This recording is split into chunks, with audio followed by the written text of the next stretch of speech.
Hello. Welcome to episode. Are you having Well, a stroke? yeah, I'm having a heavy burtation, a very, very heavy burtation. Welcome to episode 33 of MAME Politics, everybody. The peaking on mushrooms episode. Just kidding. Obviously not. Not this time.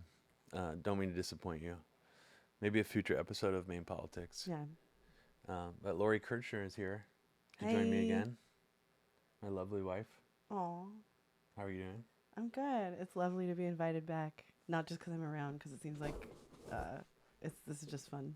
It's very fun for me to engage with these games that I'm not good at and talk politics with you. It's fun to engage with games you're not good at. Yeah, Welcome to literally my not good at welcome to any my of them. world. So yeah, today this is a kind of a blind game date for Laurie. She didn't pick any of these out herself. She was out last night, so I came up with the game choices for today, and I think you'll approve. Yeah, I keep thinking that Battletoads is not a beat 'em up, that it's that really difficult platform game The Nintendo game, the Yes. NES version. that looks terrifyingly hard. Yeah. Well, it's interesting actually because, and maybe someone could actually clear this up for me. And this is because I didn't prepare very much for this episode, but I'm curious what the relationship is between all the Battletoads games that are out there, because I only had the SNES Battletoads game when I was a kid. I remember renting it a few times. It had like really cool graphics and sound. It had like this like hard rock guitar soundtrack. It was like very aesthetically pleasing. And then I remember seeing the Nintendo game version of Battletoads and realizing that it was a completely different game. And at that time, I didn't really have an NES anymore.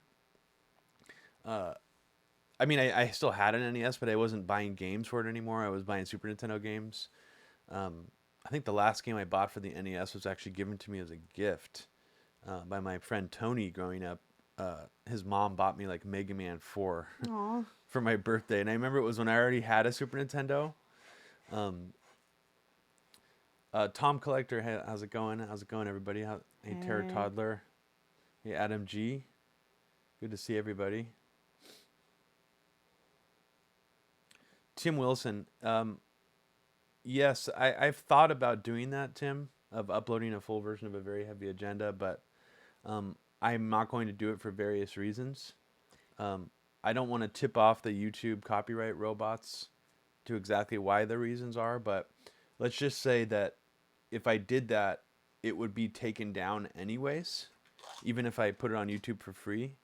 So I've decided not to do that. I might release it for like part of it for free on Vimeo though. I was gonna say, didn't you have like long promo clips up on Vimeo right when it came out, like a 10? Well, or- I still do, yeah. yeah, you still Yeah. have like I still do. it's more than a trailer, Yeah. or it's a trailer befitting such like an epic project. I might do something on a future stream of this channel where I play parts of A Very Heavy Agenda and do commentary on it. The problem is just YouTube's copyright restrictions are just so strict that I've even ran into trouble uploading videos with my own music on YouTube, where I've gotten a copyright strike for it, even though I'm the copyright holder of my music. That's really common, actually. That's Yeah, a common thing. So I'm gonna avoid that for now, but I will. It already is up online for free in various places. I'll just say that.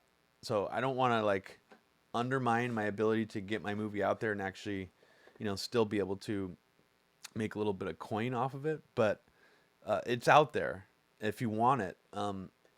Yeah, the exposure that it could get on YouTube, it would be kind of a wash because I would just expose myself to more copyright strikes essentially. So I hope that explains it. Hey, Modus Operandi, how you going? How you doing? Have you played the arcade version of Battletoads, Modus? Because I didn't play it until we got this Pandora's, and it's pretty weird actually. It's for being a game made by Rare. Rare is also the designers behind Killer Instinct and Cruisin' USA and Donkey Kong Country. All those games sort of came out around the same time as this game. And this game seems odd in a way that it's like not graphically that advanced, but like certain aspects of the way the graphics are done are very advanced. But at first glance, you would see it and be like, this looks like a game from like the late 80s or very early 90s. Yeah, and Banjo Kazooie, says Peter H. Ooh, I never played that. I remember seeing commercials for it, like the home version or whatever. South of the Border Smoker says, Robbie, will you go for a big release of part 4 of a very heavy agenda? Sorry, I just got distracted by reading Tom Collector's comment. Thinking about changing my username to Scott Adams Tan Brown House. You should. I'll know who you are if you do. Scott Adams Tan Brown House. I wonder if he has a beautiful mural in it. I bet he doesn't. Modus operandi. You just said you got a Pandora's Box 9D, which is apparently the newest iteration of the system that can play N64. It can even apparently play Dreamcast. But what about the, like, is it at full speed though? No, well, that's what I'm wondering, Modus. Does the Pandora's 9D have any weird weaknesses that you didn't expect it to have? Like, can it even play Mortal Kombat 2 and 3, the arcade games? Because oddly, even though those systems can run 3D games, like like Dreamcast and stuff, in N64, they don't seem to be able to run MK2 at full speed. And so I'm just wondering if they have, does it have any other 2D arcade games that I don't have on here? Like, does it have Smash TV? Does it have Narc? Does it have Revolution X? It seems like all the Pandora's Box, even the more advanced ones, they don't have any more of the actual 2D arcade games. And not many of the 3D ones either. Like, they don't have the Virtua Cop series. So I guess I'll just announce it here. I put in an order for a custom build PC inside of a joystick. So it's basically going to be like a Pandora's Box with a computer motherboard inside. I also just heard it here first. Yeah, you heard it here first. It's going to become pre-installed with a system on it called Hyperspin. It's the 2 terabyte Hyperspin image, which has pretty much every console and all of the entire library of games released on it, like before the year 2000. So everything before Dreamcast and before will be on the system. I'll be able to play for you guys a CDI game on demand. I'll be able to play for you guys an Atari Lynx game on demand. It's going to be awesome. And it's going to all run at full speed. Man, the Dreamcast was so good. Yeah, wasn't it? Mm-hmm. Dream never ends. Oh, yeah. I want to know if the Pandora Box 9D also has like a sick loading experience. Oh, I'm sure it does. Is the tagline, Modus, is the tagline still Dream Never Ends? Yeah. Or Dream Now in 9 Dimensions? Tom Collector, it's not a name of, it doesn't have a name. It's a custom PC inside of a like a joystick, a custom made joystick box. I think I sent you the link already to the guy who designs them. And I've decided to go ahead and order one through him. So yeah, it's going to be really cool. It boots right into the Hyperspin system. So when you turn it on, you don't have to, connect a keyboard and mouse. It goes straight to the games. And it also, it's just all in one. You just plug in a power cable and an HDMI cable and you're good to go. And it has a trackball in the center. So that'll be fun as well. Want to play some Battletoads? I do, yeah. But I just realized I left my coffee upstairs. So will you wait for me? Yeah. Will you entertain our audience? I don't know if I can entertain them, but also there's a lighter upstairs. Oh, okay, yeah.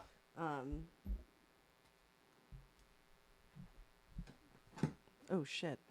I hope everyone can still hear me because I just moved the mic and it made a sound it's never made. But I'm sure Robbie will be back really quickly. Orming and this guy, the Mexican runner, did this Battletoads playthrough and it was just like amazing. And yes, I know that Robbie's posted a lot of things before about copyright takedowns on YouTube. It's really kind of draconian because the concept of fair use is one that YouTube doesn't seem to understand fully. So it's, your own stuff is not even safe, let alone like trying to make like a found footage documentary that's obviously a commentary on things. He's had so many things taken down. I think that's part of the reason why the channel has been demonetized too, is just posting that stuff. Yeah, speedruns are very fun. I did not realize how much I would enjoy like those tool assisted speedrun, the taskbot style stuff too. It's like just unplayable like Kaizo style levels being played really well by these like I know it takes a lot of like painstaking work to like program it in. So it's impressive. It's like its own sort of niche thing that I didn't really appreciate. And I haven't watched any Super Metroid. That's a good recommendation, Adam G. Also another game that's too hard for me. Talking about Super Metroid. Yeah, I was just talking about how we got into watching speedruns and things like that that I didn't think would be as entertaining as they are, or that super dram or like Kaizo style playthrough where it was like a team against team Oh, yeah, trying yeah. to beat levels in under 8 minutes, and they would just like round robin it. So it was like quite exciting to see who would actually get through the levels. And they're all just so absurd. Like we could never even play. Like we could not get past like the first jumps. So Carl Knight says, "Hey everybody, where's Robbie?" thanks for joining us. I'm just talking about stupid shit on the internet that I've watched recently.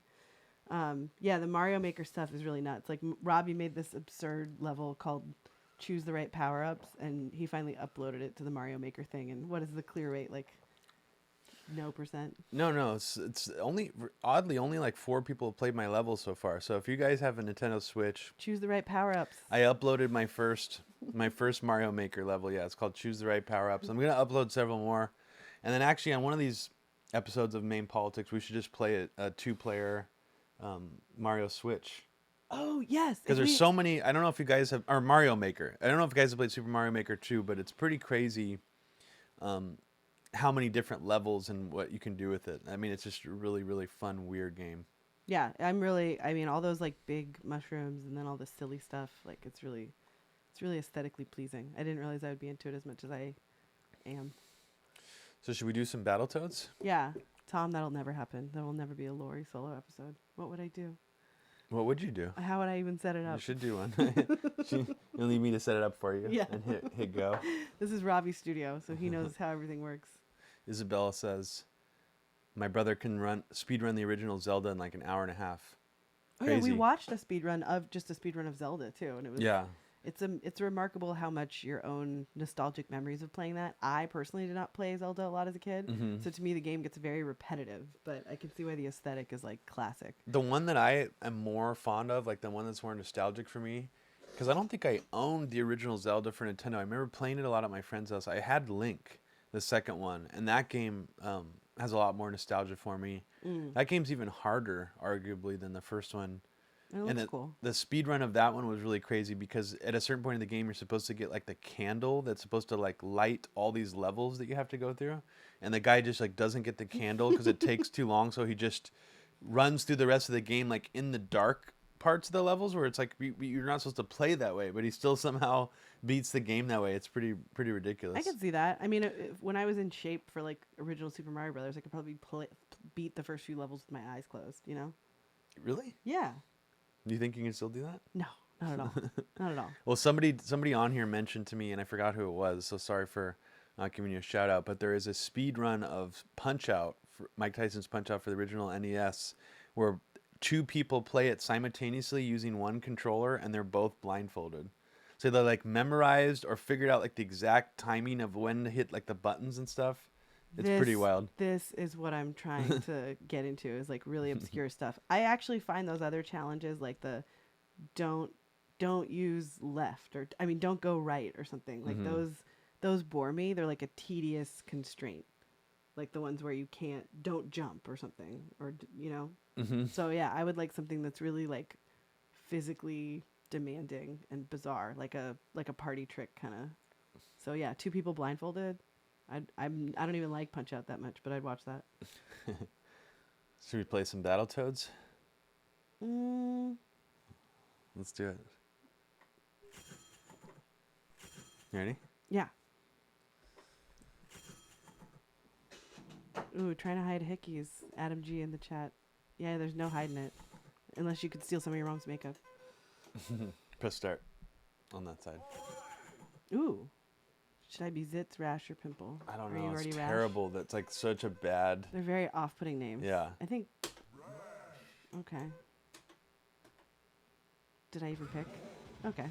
this game is simultaneously has really cool aesthetics and also really bad ones. Like it's an obvious Teenage Mutant Ninja Turtles ripoff. Is it loud? Yeah, how loud is can't this? tell Is if this it's too loud. loud, guys? Because this music fucking sucks on this game. It's like that hard guitar sampling crap. All right. So you have a jump. Oh yeah, because you can do little. Oh, I just combos cut his and head stuff. off, dude. Yeah, this is definitely not a Super Nintendo game.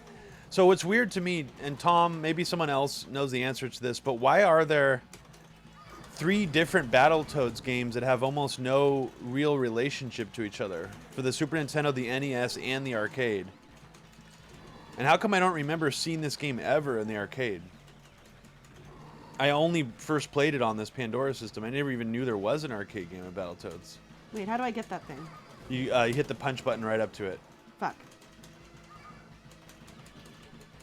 There you Alright. go. Yeah.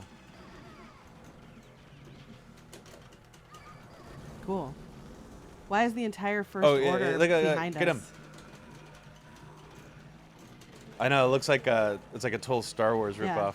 Oh, you know what? Now that we're into Ben Mendelsohn, I would actually watch Rogue One again because I completely kind of blocked that movie out because I thought it was such a bore. Oh, you would watch that again? I guess I'd watch it again. He's just not in it enough is the problem. No, well, I'd watch a supercut of just him because I like him so much in The Outsider. Yeah. Oh, I squashed them. Ooh. Yeah, why are the graphics so pleasing in this game? Like the sense of depth when you're kicking people. They're into the pleasing, but they're foreground. also weird. Like, They're look also at very half-assed. the... Well, here's one thing I'm noticing. Why do the pixels look so long? Like, why does it look like we're sort of, like, stretched or something? That could be the aspect ratio of the screen. I don't we're think it playing on. We're is. playing I on, like, think a it's- crappy little monitor. I don't think it is. I think it has something to do with the scaling. They do, like, scaling effects in this game. But there's something odd about the way that the pixels look. They're, like, longer than they are, or they're, like, taller than they are wider. I don't really know how to explain it. Somebody says they got up from bed this morning for MAME politics. Oh, awesome. Aw. Where do you live, Alex? Are you in, not in the United States?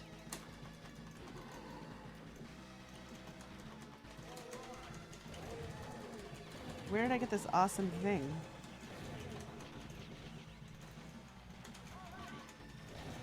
Yeah, see, this is the right way to do a beat 'em up game with like weapons. They're Yeah. so super easy Silly to pick things up. that you can't avoid, They so you last have to long pick enough them to up. like kill the enemies on the screen.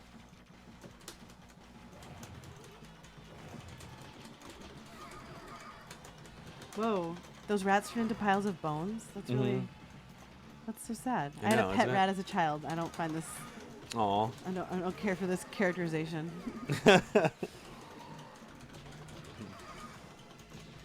Oh, you can get on top of them and like claw them? That's weird. The one thing that annoys me about a lot of these other beat 'em up games, though, is they never really continued the tradition of the first beat 'em up game, Double Dragon, where you gain more moves and abilities like the more experience you play through the game. So you can, like, on level 2, you're able to start doing different special moves, and by level 3... Oh my God, how double cute. tap joystick to run. I forgot you can do that.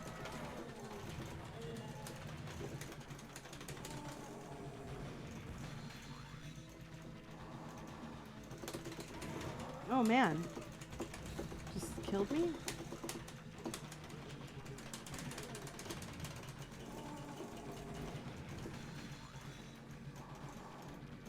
Wait till you get the guns. Oh, hell yeah. Did you play through the whole thing, Modus?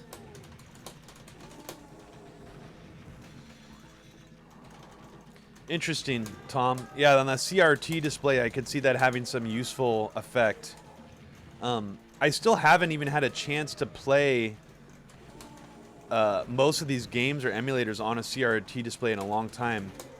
And I used to have something actually called the Supernova system. Back when I actually had JAMA arcade boards and cabinets, it let you plug in JAMA arcade games straight into your television. And it was pretty amazing. But even back then, a CRT television didn't look right with JAMA arcade boards because JAMA arcade boards utilized, I guess, what's known as an RGB monitor, and it's different from a typical CRT television. So the colors always looked like wrong and oversaturated. So I'm wondering if just a straight up CRT would look pretty close to original arcade game using something like a Pandora's Box, because using actual arcade boards on a CRT does not look like an arcade game should. But it might be different when using an emulated version like this instead of the real thing. Peter's saying that he saw Blowout at the Hamptons Film Festival. Do you remember that John Travolta movie? Of course. That's awesome. I actually have the only reason I'm not fond of that movie, and maybe I should be more, because I think Tom Secker really dug it, and some other people I've talked to recently have like watched that and told me that I would like it, and I had to tell them, hey, I was forced to watch the movie Blowout in like a terrible multimedia class I took at my sound engineering school, that was taught by a guy who ran his own colonics business. He was like this really annoying, like white Rastafarian looking like guy. Even the concept of like a white Rastafarian seems like anachronistic now to talk about. When's the last time you saw a legit white Rastafarian looking like guy in the Bay Area, Laurie? Oh. Like a guy with like dreadlocks and the beanie, like I'm just thinking multicolored of the same one Jamaican you're thinking flag of, beanie. that piece of shit that we know. The same one? Yeah, we're What- thinking of one particular piece of shit. That's the only white Rasta that comes to mind. Okay. But Blowout, I think The Conversation is a better movie, even though it's not as much about sound design. But it's also kind of a bore in a way. But Gene Hackman's so much better than John Travolta.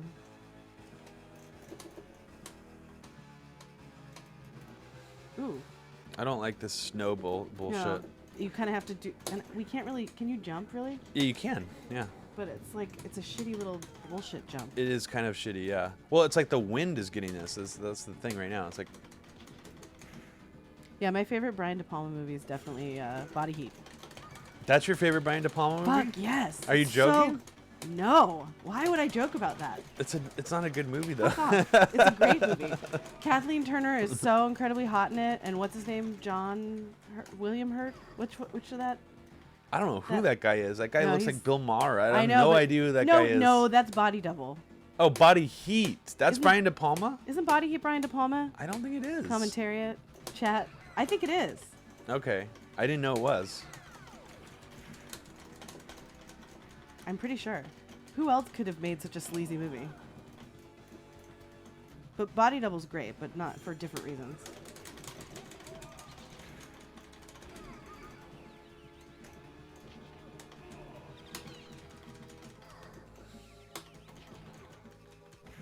Music reminds me of Doom. Yeah, I guess Right it's here. better than like the Christmas This sounds music like when it started. sounds like Bobby Prince from Doom 2. A lot of old video games remind me. The music reminds me of Doom. Maybe it's just because I played so much goddamn Doom. Little plasma guns. It's like Cadillacs and Whoa, dinosaurs. What just happened to me? I don't know, dude. I think I got shot with it and I turned into a little tiny thing.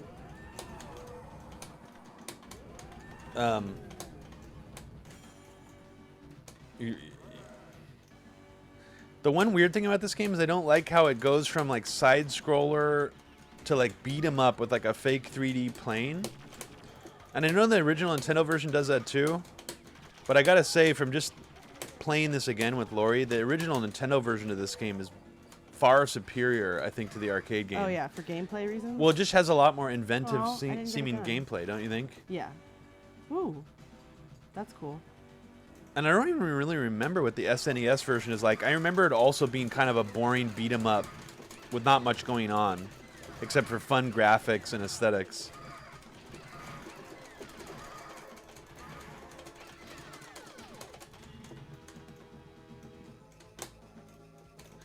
Oh, Body Heat was directed by Lawrence Katzkin. Interesting. Oh shit, sorry. How could I mix up two sleazy Which is crazy directors? because didn't he also do one of our favorite but widely hated Stephen King movies, Dreamcatcher?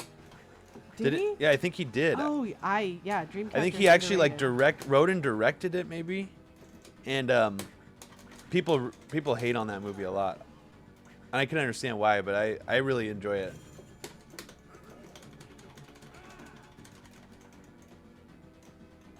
Yeah, Body Heat's great, but I mean, if it were directed by Brian De Palma, it would probably be shittier.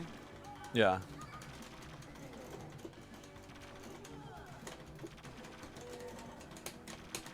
shit.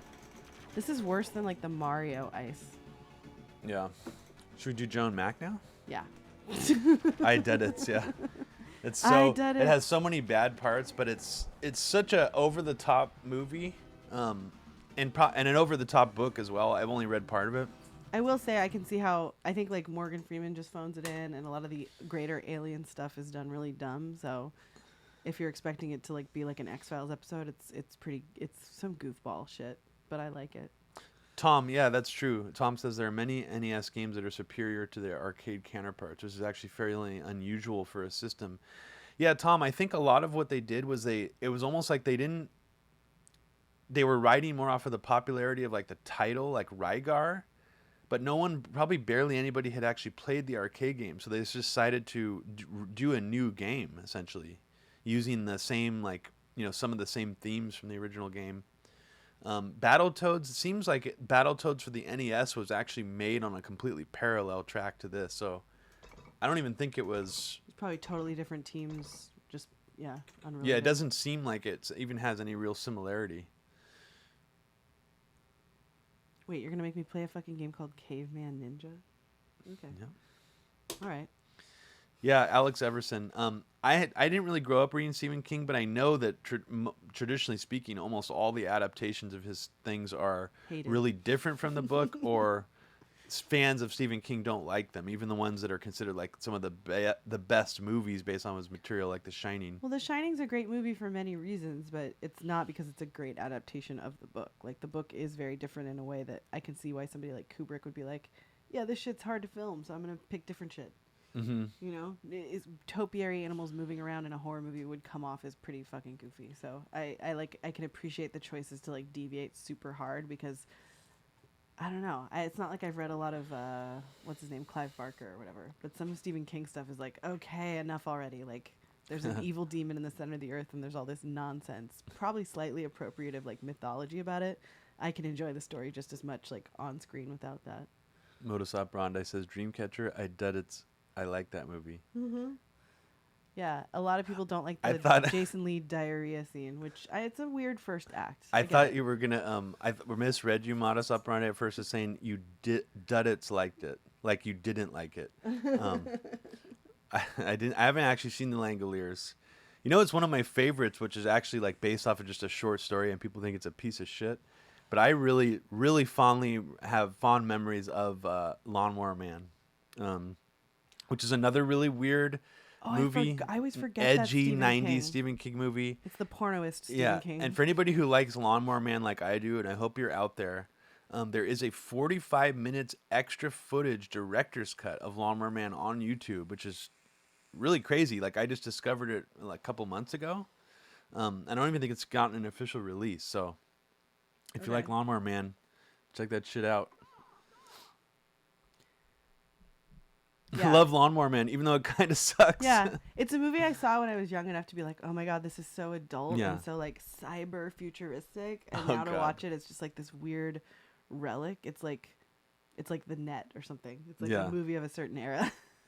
Tom Collector, Lawnmower Man 2, Job's Game. Oh my god, that was such a bad movie. But you know what actually carried the first movie?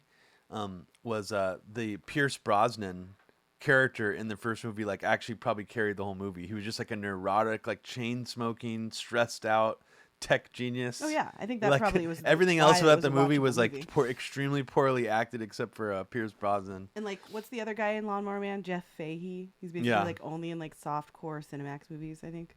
I remember the first time I stopped smoking, watching Lawnmower Man was like really intense for me, because he smokes so many cigarettes in the movie that, it's like when you stop smoking, it's like one of the worst things is to watch other people in movies like smoking. It's very triggering. Well, this was like one of the worst. Like, I can't remember another movie where someone smokes this much where like it made me want to smoke.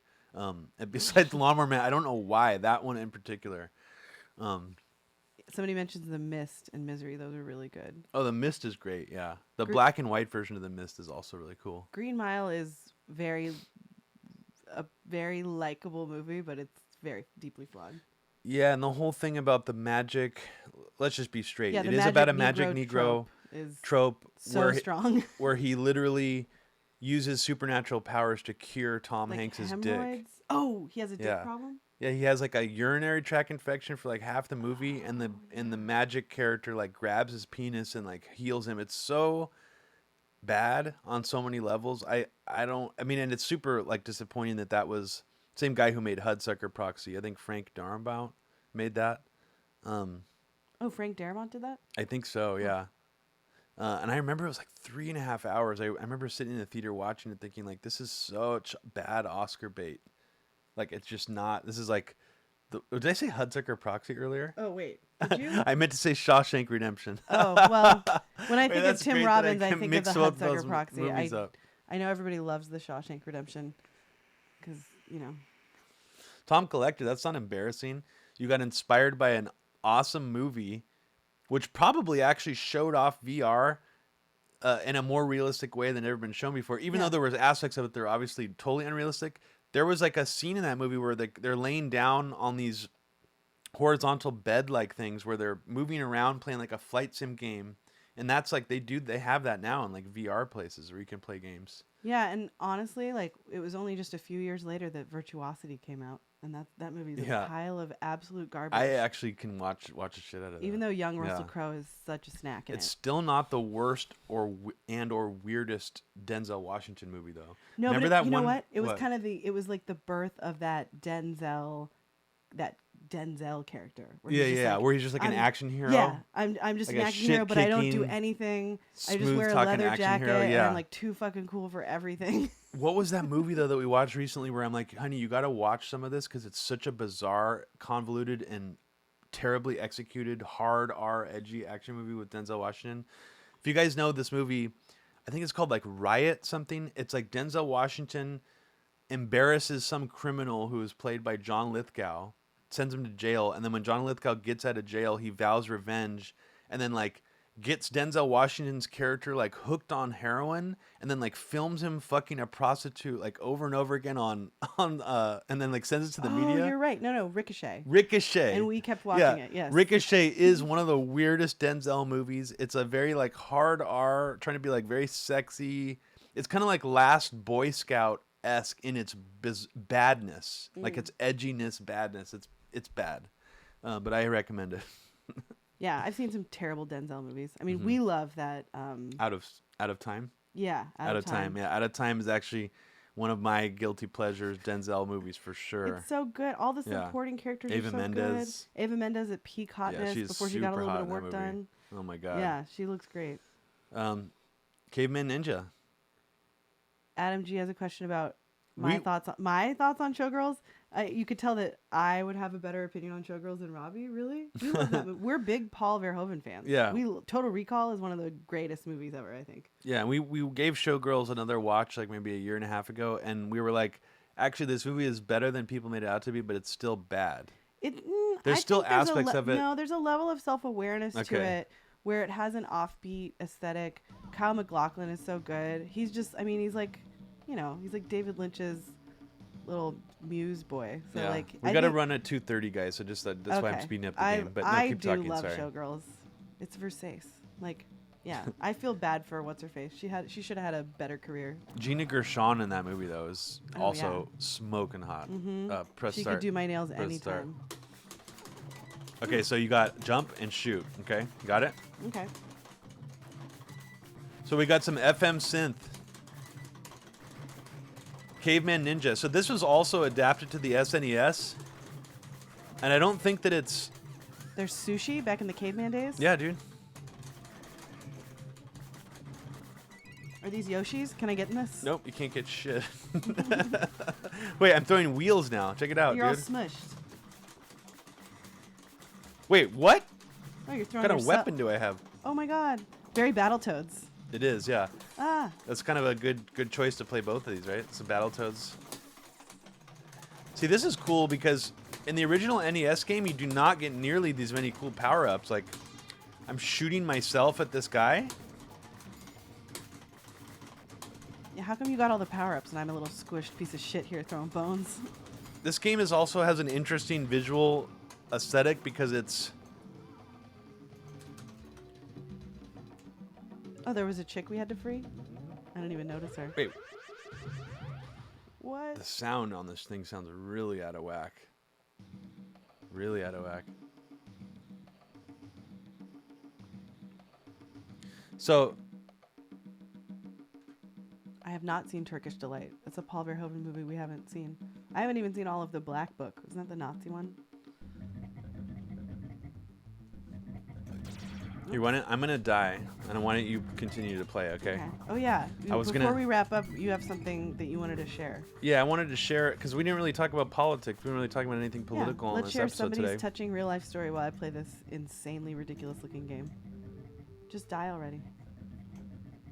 Yeah, you control both me and you. I'm not. What am I? So, I had a listener, watcher of this stream, David. How's it going, David? He sent me a personal story of his that I wanted to share with you guys today about the post 9/11 climate. So I'm going to read this to wrap up the episode. It's going to take me a little bit to read it, but I think it's really important that you guys all hear this.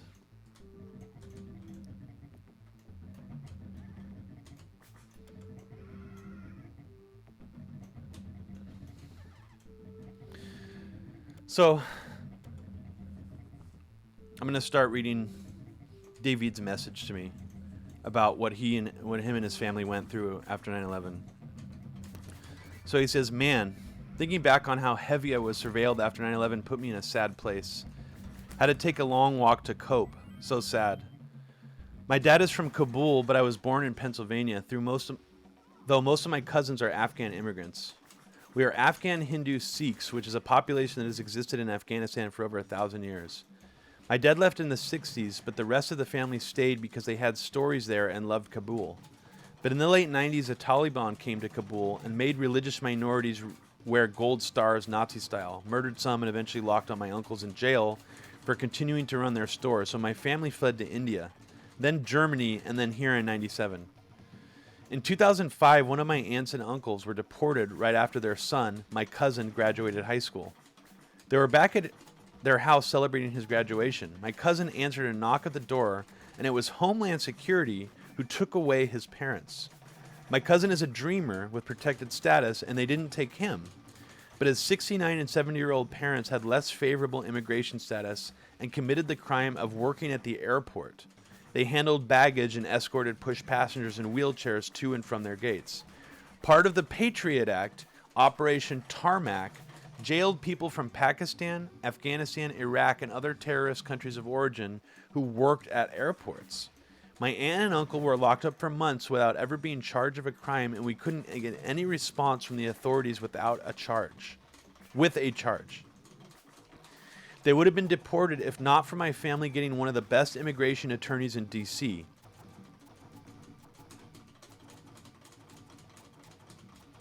And my dad, through his medical work, somehow knowing Richard Shriver, who worked in Reagan and Ford administrations and connected us with Christian homophobe Rick Santorum, who actually was key in helping to get my aunt and uncle out of jail. Wow, that's interesting. My family also set up StopDetention.org, a website now offline, and led a campaign to build awareness and pressure to get my aunt and uncle out, which helped create the political pressure, got some press, including this Newsweek piece, this weirdly written HuffPo article, and he posted another article here. Their jailing fucked me up. I started drinking a lot and wrecked my car a couple times. Wrecked another car, spent the night in jail, then stopped driving for over a year and quit my job. The traumatic deportation was in 2005, and I had already been getting heavily surveilled and fucked with since 9/11.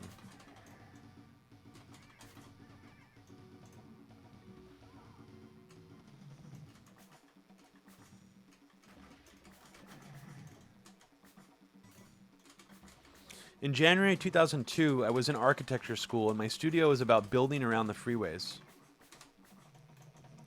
I was out taking pictures of the 710/60 freeway interchange in East LA, and when I got back to the car, there were two sheriffs waiting for me, and they interrogated me for a while and kept asking about my name, family origin, and Afghanistan. After that, I would get stopped sporadically at night by cops and detained for a long time while other cops came by and checked me out. The surveillance was always something we assumed. Me and my sister would make jokes about it and always say hi to the spooks we thought were listening. We assumed they were reading all our emails and calls. It was only really palpable whenever we flew. They would bring me aside and go through every item in my bags and run it through a pH tester for explosives. And I always have sketchbooks, and they would read every page and look at all the drawings. It took so long I missed a few flights. My sister was just joking about this, saying that back then she wouldn't bother folding her clothes in her bag because she knew that Homeland Security would investigate every item and return her bag with everything neatly folded. Creepy. I've actually heard of that. As a person of Afghan origin, with mainly thickly accented brown family members living in suburban U.S. neighborhoods, the years after 9/11 were unnerving. Living in fear, or your family could get attacked by members of the public or authorities, being full of rage against the U.S. racism and everyone's bloodthirst to obliterate Afghanistan and Iraq when they did not attack us. But that time was catalyzing and good in a sense that it made me stop trusting the media and politicians and unlearn the American exceptionalism narratives I was taught growing up. When I look back at it now, my plight in that period seems trivial compared to what others have endured. I am lucky to have a supportive and successful family that saved me when I got into bad trouble. Knowing that I had no privacy and was under watch motivated me to open my own architecture practice, engage in local advocacy, and do more public-facing work as a means to achieve legitimacy and show the DHS that I want to build buildings and communities, not destroy. I think that worked, and I have not had any trouble like this in over 10 years, and I don't suspect they are interested in me anymore as a suspect, which pisses me off because it means I am not doing anything that is threatening to U.S. hegemony. Anyways, that's my fucking essay on that. Thanks. Wow. So thank you, David, for sharing that story. I think that's really important. And yeah, I mean, even though I'm sure other Muslim immigrants have gone through worse things, your story is all too common. And it's, I don't think people really understand how scary and what that climate felt like after 9/11. Yeah. If you're not a Muslim or Arab person. I had a Muslim friend who, I mean, at the time, I think she still attended mosque pretty regularly, and she said that people would come to the mosque, and she's not a person of color, but many of these folks were, and they would actually, the mosque had to end up telling people, like, don't wrap your hair, because people were getting, like, rocks thrown at them in the street, like women whose hair were wrapped. And this is the Bay Area. This is, you know, a bastion of liberalism. Yeah. Well, I was saying the other day that Kush used to get yelled at. Oh, yeah. Well, Kush literally looks like he's Osama bin Laden's, like, baby brother. Yeah, but even still, it's psychotically dumb to just he's accost not Muslim, people in the street. Yeah, he's like a Punjabi Indian dude. Yeah, it's really nuts. Like those were crazy, scary times when people were getting like harassed regularly for pure racism. And for anybody who hasn't checked it out yet, my sister's lawsuit is getting a lot more attention recently. Kyle Kalinske of Secular Talk did a pretty great segment about it. Hopefully that'll get it some more buzz. I think that the lawsuit really, really has legs, and it is unlike most of these other free speech campus. You hear all the time the right wing talking about the free speech issue on campus. All these people are creating this phony issue out of thin air. None of these psychopath fraudsters, charlatans like Ben Shapiro, like Ann Coulter, have actually tried to file a First Amendment lawsuit about this, because it's not about the First Amendment when they're complaining about it. This, what Abby is actually doing, is literally a First Amendment lawsuit that could define free speech in this country moving forward. So, yeah, definitely check out what she's doing. And we have an episode of Media Roots Radio coming out about her lawsuit in a few days, or actually it'll probably be out by tomorrow. Yeah, I can't wait to hear it, honestly. Like, watching the press conference, Abby was so articulate, and it's so obviously unconstitutional on its face that it seems like an obvious, like, slam dunk that they'll win. And yeah, I mentioned this to somebody in my family, and I was really expecting them to be like, whoa, like, that's a big deal.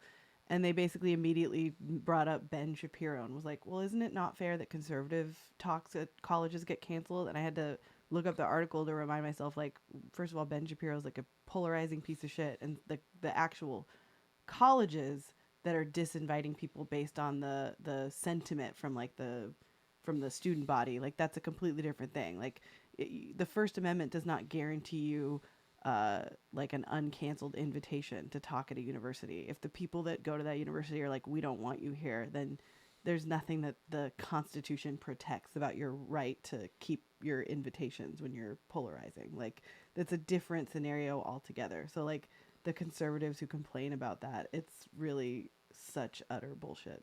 Well, it almost makes you wonder. Ben Shapiro does get money from probably, you know, somewhere around a dozen different Israeli lobbying entities. He's billionaire funded.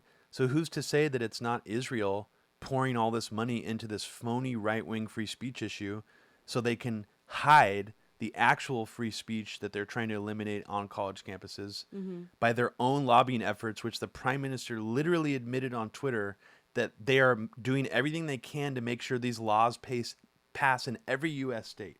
He literally admitted that.